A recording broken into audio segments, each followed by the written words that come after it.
ASMR and for my non-ASMR related content.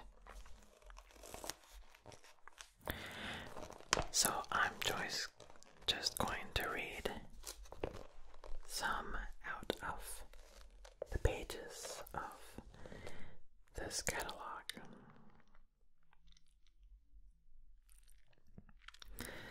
This page here talks about VR. So let's see what it says.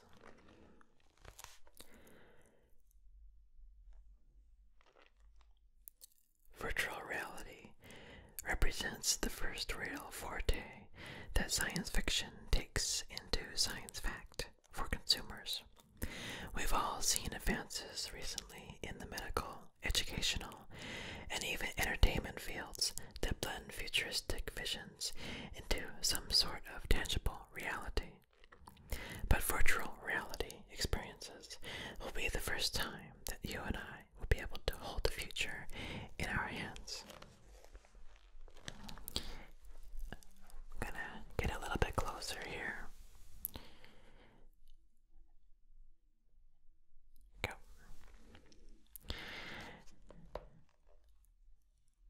But what is virtual reality?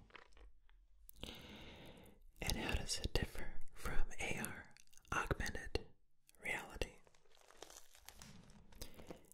Well, virtual reality is the ability to take an audio-visual experience and completely immerse a user in that experience. Whereas before, you could take a user and have them watch a movie from various angles of a cinematic camera.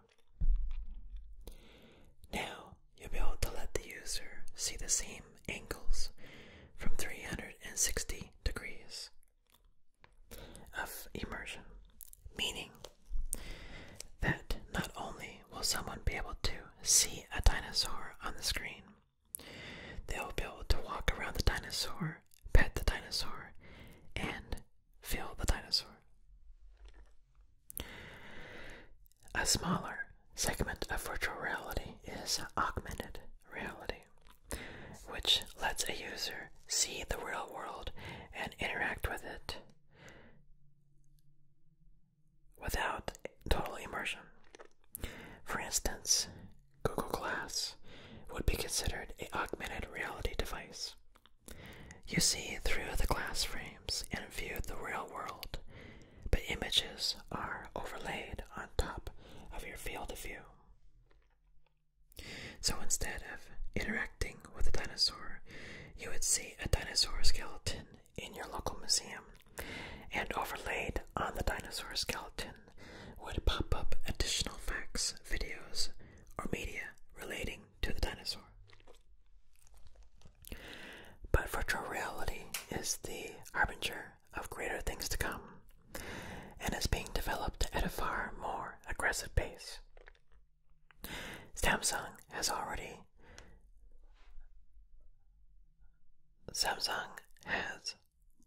been well into the game with its Samsung Gear VR headset, which uses select Samsung phones to immerse the viewer in VR.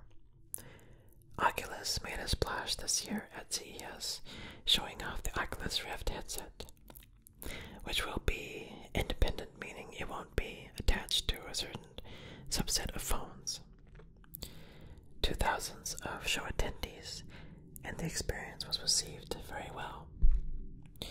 The Carl Zeiss company, well known for its work in camera and cinema lenses, as well as vision care, has released the VR1 line of headsets, which support a wide variety of smartphones. But not all VR content is made the same, and the experiences vary greatly. Even the experiences of creating virtual reality content can differ. There are whole studios cropping up that are dedicated to making virtual reality movies, and that require specialized equipment such as vertical cameras that record in 360 degrees, making it possible to capture almost every single angle for the immersive world of VR, or camera mounts that allow you to cameras in a 360-degree frame. But cameras are only one part of the VR filmmaking landscape. It's getting too low. You also need stitching software, which is software required to piece together or stitch the separate elements of film together for a seamless experience.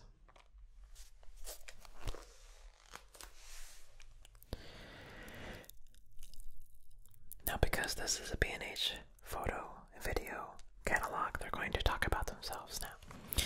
B&H Photo has jumped into the virtual reality game with a complete line of VR headsets to help assist in your immersion into the VR world. The aforementioned Zeiss One for selected smartphones can be customized with individual trays for your phone, like the iPhone 6 and 6S. Or you can now purchase the Samsung Gear headset for use with the Samsung S7 and Note 5 phones. LG also has the LG 360 VR smartphone headset for the LG G5 smartphone, but it also plays Google Cardboard content.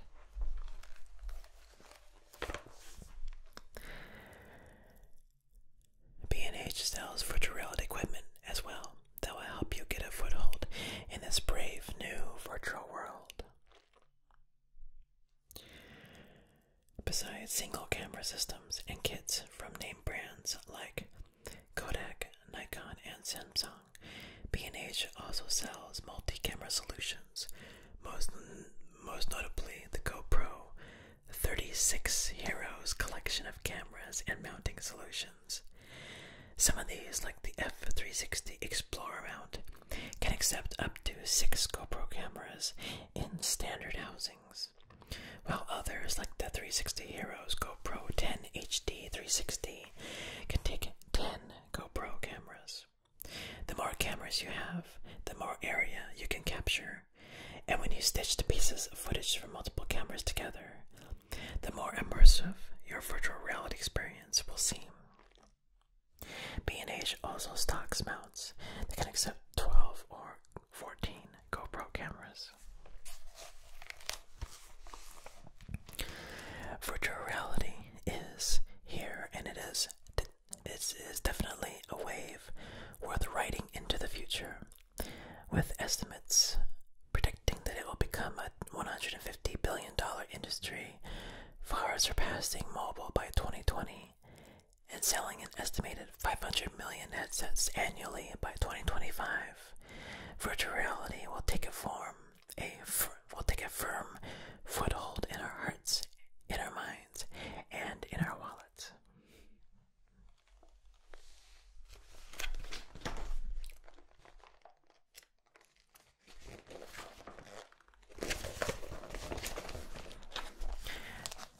Now I'm gonna read out of this other page about DSLRs. DSLR or mirrorless, which is the best for you? Two-sided debates have always consumed the photographic industry, be it film versus digital, primes versus zooms, or manual versus automatic. It is only fitting that the latest developments in camera design have spawned a new conversation, DSLR or mirrorless. Photographers, old and new, are asking the question, should I go mirrorless? And as we look forward to 2016, a definite answer has only become more difficult to pin down. Right now, there are some clear pros and cons to each system, and hopefully, after seeing the main points, you'll be better equipped when you make that decision.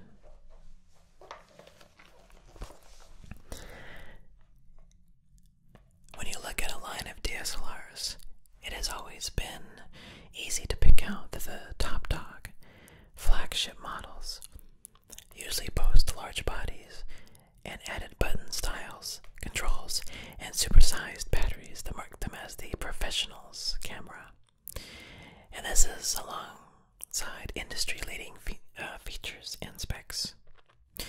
Lately, the most revolutionary and impressive cameras have been tiny compared to these classic flagships, with models such as the Sony A7R II packing in a high-resolution full-frame sensor, along with stellar autofocus and 4K audio recording. With this camera being significantly smaller than most DSLRs, it is starting to change the opinion that bigger equals better, even though the Canon 1DX Mark II and Canon D5 still show there's merit to the bigger body. Mirrorless has always touted its diminished size advantage, especially with the Micro Four Thirds format, which promised near equal image quality to common DSLR.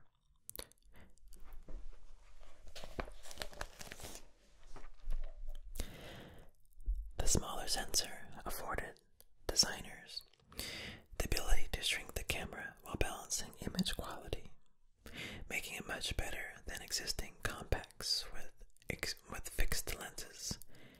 Over time, other formats joined the mirrorless ranks, including 1-inch APS-C and full frame, but thanks to the omission of a mirror box and optical viewfinder, these cameras were able to shave off a chunk of weight and bulk with ease. Today, you will likely be able to find a mirrorless camera that checks off all the necessary requirements and save your back and shoulder from a few more pounds of gear, but make sure you find one that is comfortable for you. If a larger DSLR feels better in the hand, you may find the additional weight is not as important as comfort.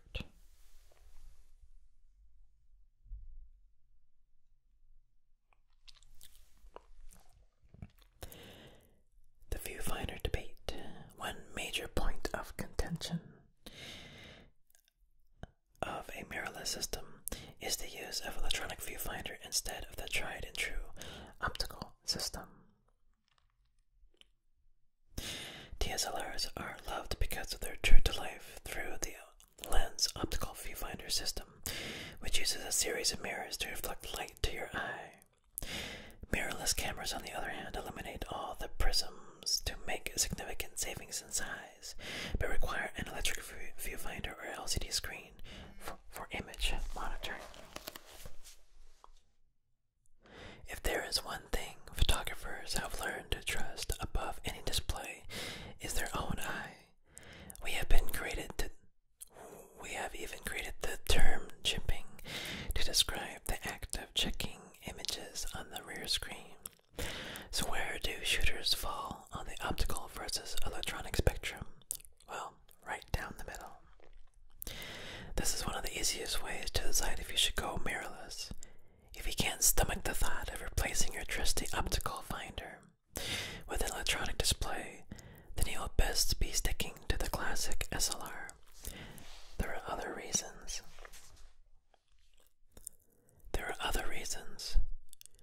To keep the OVF over a newfangled EVF.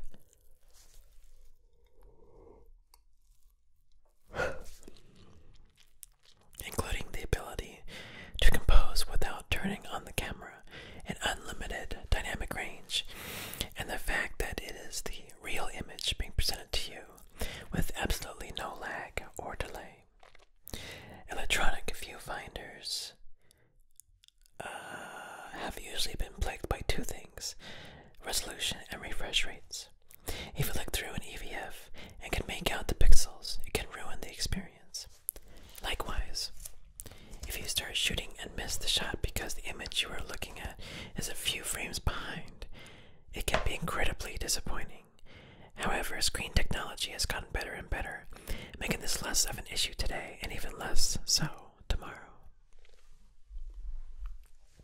The latest EVFs have gotten quite good, with the current models offering in excess of 2.36 million dots and boasting refresh rates greater than 60 frames per second,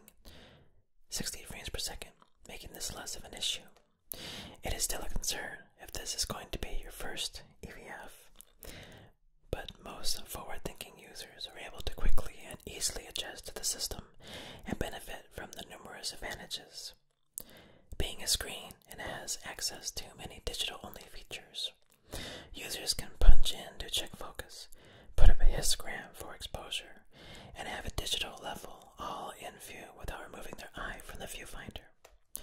Hybrid shooters can also record video with the same display in which they compose images, making it an apt documentary tool.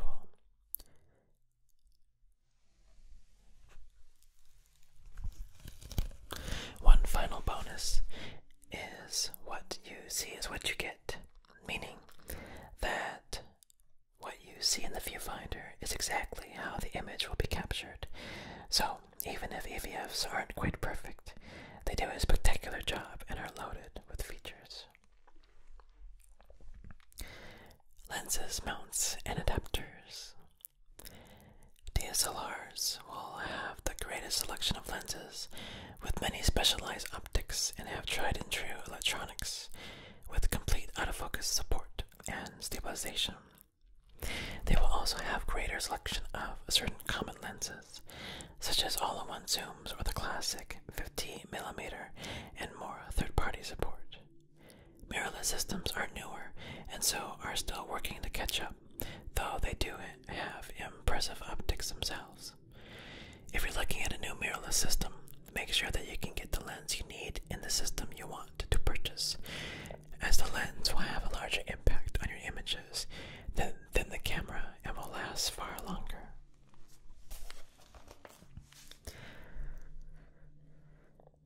If you already own a vast and varied collection of lenses, mirrorless may be the way to go. Since the adapter market has exploded in recent years, you can pair almost every kind of vintage or current glass with a modern camera body. So, if you prefer manual optics and are looking to move into digital from your film setup, a mirrorless camera may be best. Also, newer adapters are incorporating electronics, such as. So, in the end, it doesn't really matter. Pick the camera that you feel most comfortable with or gives you the features you need for your work. If you need 4K video and exceptionally high resolution stills, you may be best suited with the Sony a7R II. If you want to shoot fast-paced sports in a professional environment with some long glass, then a Canon D5 or a Nikon D5 or Canon 1DX Mark II may be just what you need. Trying to save on weight for your next camping trip, an Olympus OMD EM5 Mark II could be right up your alley. Or if you are a new parent wanting great images in a camera that fits in a purse, the Nikon DL24-85 could be just right, and you don't even need to worry about lenses. Find out what is comfortable and fits your needs, and don't worry about the DSLRs versus mirrorless debate. I hope you guys enjoy this reading from my favorite catalog, B&H, and yeah, I wish you a good night, sleep well, and sweet dreams. Hey everybody, I hope you enjoyed this ASMR video. If you did, I really appreciate if you would like, share, and subscribe. If you want to learn a little bit more about the history of my channel, ASMR Destiny, you can check out my 3-part documentary series, which you can find right here, somewhere right here.